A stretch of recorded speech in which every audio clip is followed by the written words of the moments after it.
When we think of musical theater today, we might think of the big productions such as The Lion King or Mean Girls, which are typically based on very familiar stories. So, what does it take to produce an original musical in Canada when that's your competition?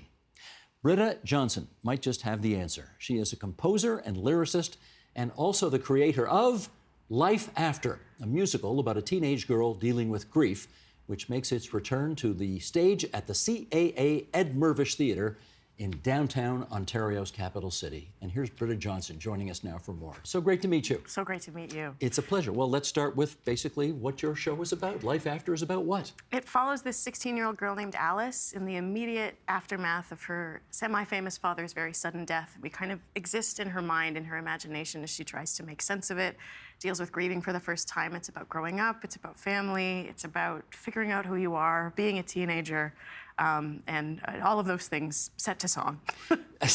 Well, you've anticipated where I want to go now, Yeah. because this does not exactly sound like, Mary Poppins or Chitty Chitty Bang Bang, to use two references that are very current today, of course. This is heavy stuff, so why a musical treatment?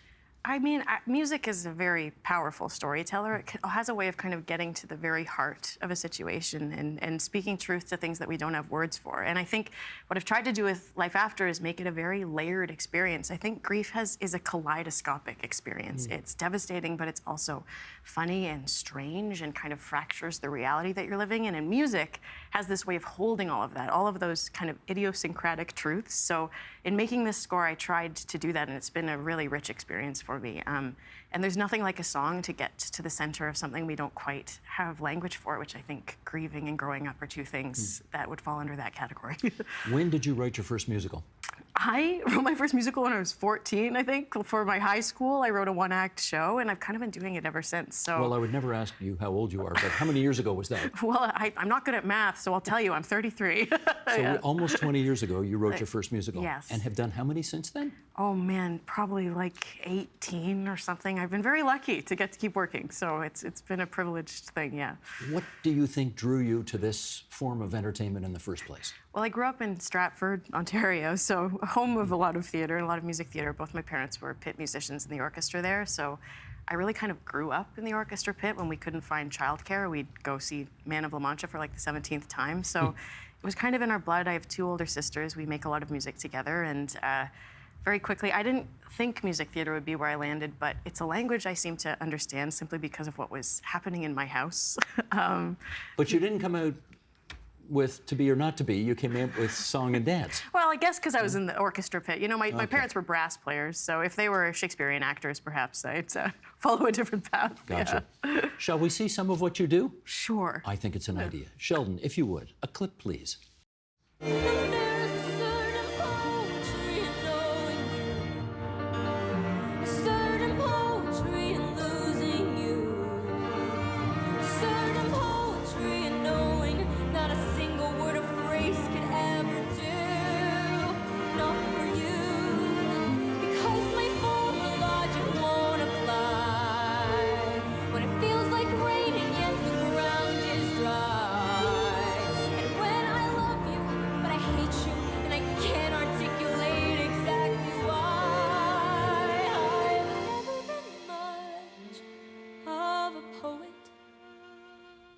Nice close-up of your hands in that, incidentally. Yes, Fabulous. here they are, live on TV.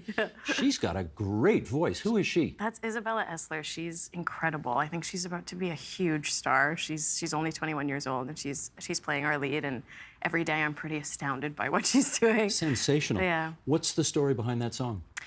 It's actually one of the very first songs I ever wrote in my life.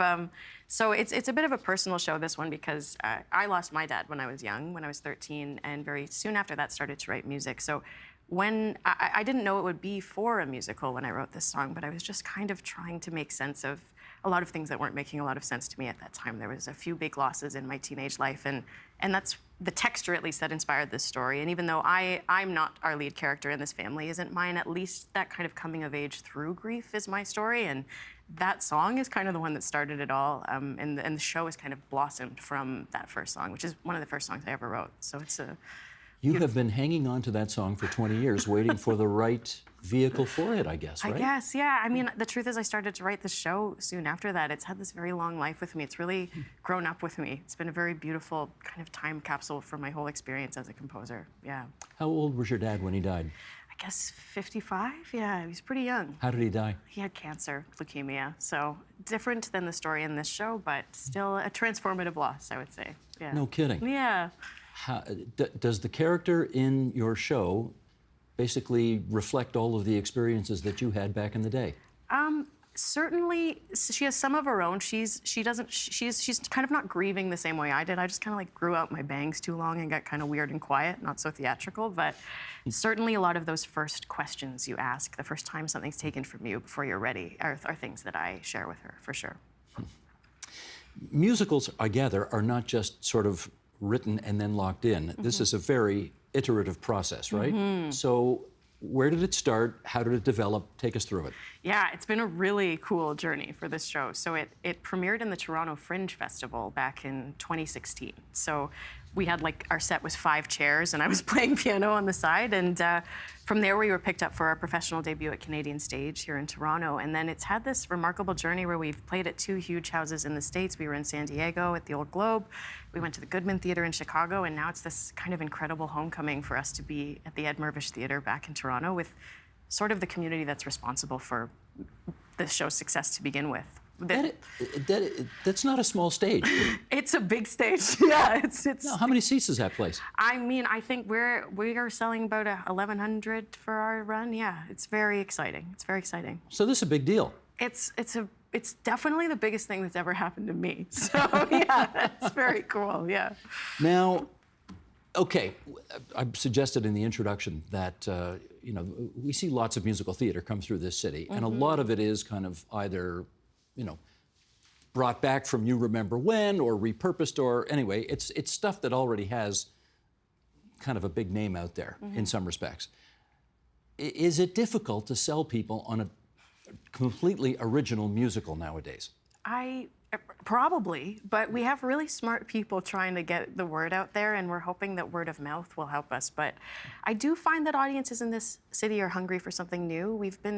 The audience here in Toronto is really responsible for the success this show has had. We sold out our Fringe run, and then we sold out our Canadian Stage run. It feels like there's something at the center of this that people are really connecting to, and it's very exciting that we get to share it with a wider audience than ever. It's very cool. Yeah, I don't mean to diss the others. Like, I saw Lion King when it first came here, and I saw it again when it came back, and there's a great deal of comfort and joy in that. But what do you get from an original musical that perhaps you don't get from something that's much better known to you and had many iterations? Yeah, I mean, you get something new, something surprising. You get to be surprised by what you feel in the theater. I think we all remember what it feels like to hear a song that we love for the first time, or a song that we connect to that gets to the center of something that feels like the truth for us. So I love new musicals because it's amazing to witness that for the very first time, especially with a live audience, with a community. So I'm hoping that people will get excited about what we're doing at the Ed Mirvish this year, yeah.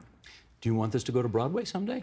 I wouldn't say no. Of course, of course. Well, I'll tell you why. I mean, it's a complicated question nowadays because a lot of Canadians have decided they don't want to have anything to do with the United States right now. Yes. So that's kind of why I ask. Yeah, it's a complex question and probably with a complex answer, and I don't know what it looks like, but I do know that that is the place where amazing new ideas launch, and that's so many amazing things happening with the community there, and we'll see what happens, and we'll also see what I feel like our world is changing so much every day, and we're just taking it day by day.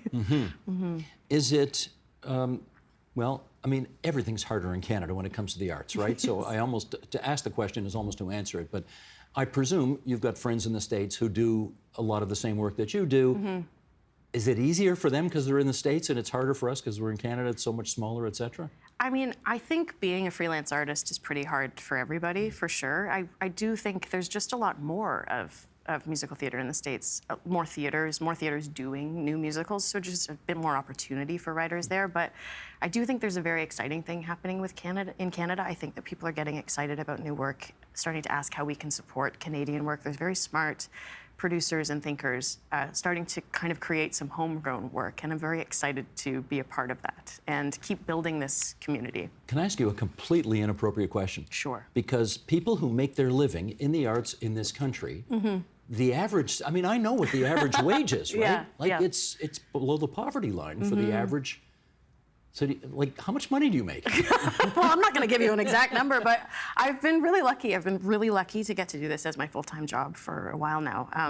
I've had a very blessed path in that I got going early, and there's very cool artistic directors here who've been working in partnership with me. So it changes so much year to year. Last year, I was part of the team that wrote the Tim Hortons musical. That helped me pay off my student loan. But I am lucky to call this my full-time job, and it's a very dynamic and rich full-time job that comes with a lot of challenges. But I think there are a lot of really smart thinkers trying to make it continue to flourish. Artists' lives continue to flourish in Canada, and I hope to continue to be a part of that.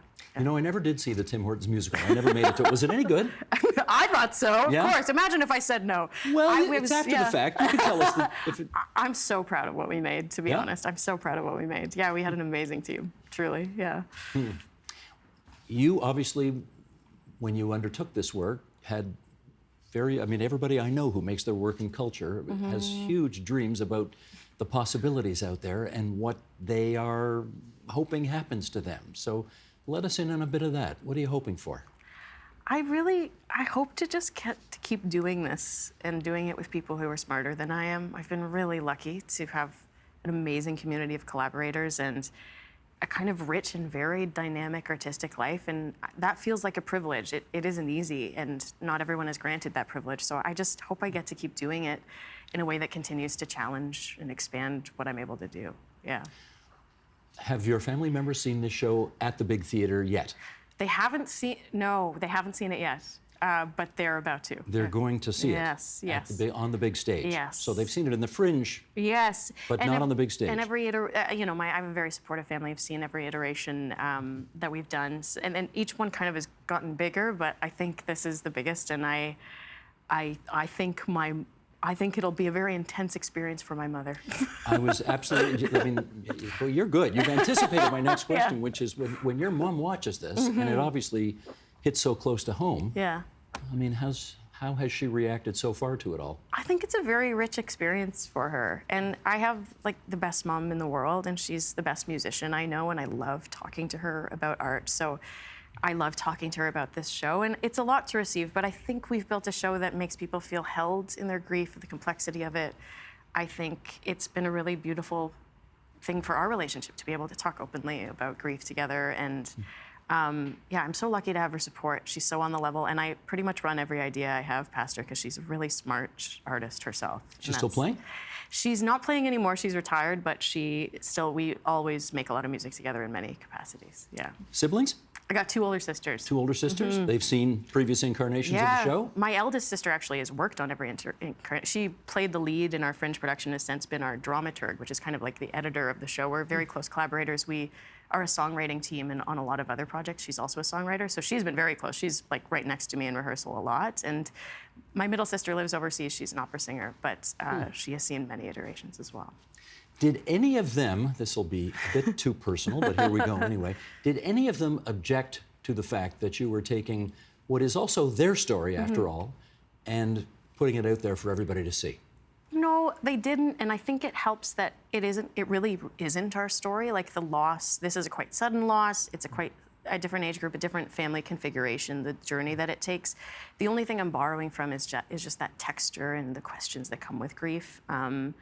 I think, no one has objected, but it's invited a lot of really open conversations about our experience, which has been quite healing, actually. Yeah. Does a day go by when you don't think of your dad? No, of course not. Still? Yeah, I think everyone who has lost someone they love would feel the same way. But I think it's a gift. I like to feel him close, and when I work on this show, I feel him quite close, and that's been a real blessing for me. So. I think of him often and fondly, and that's a rich part of my life. Well, almost everybody who sits in that chair, having done a play or a show or something like that. I've seen the show ahead of time, but I don't know if you heard. There's a little election and a little leaders debate going on this week, so I've heard. It's been tough. Yeah. But I'm going to get to see this show after this airs, Fabulous. and I can't wait. I can't wait to have you. Yeah. So good of you to come in today. Thank you so much for having me. And share all this with us. Britta, thank you very much, and can't wait to see it.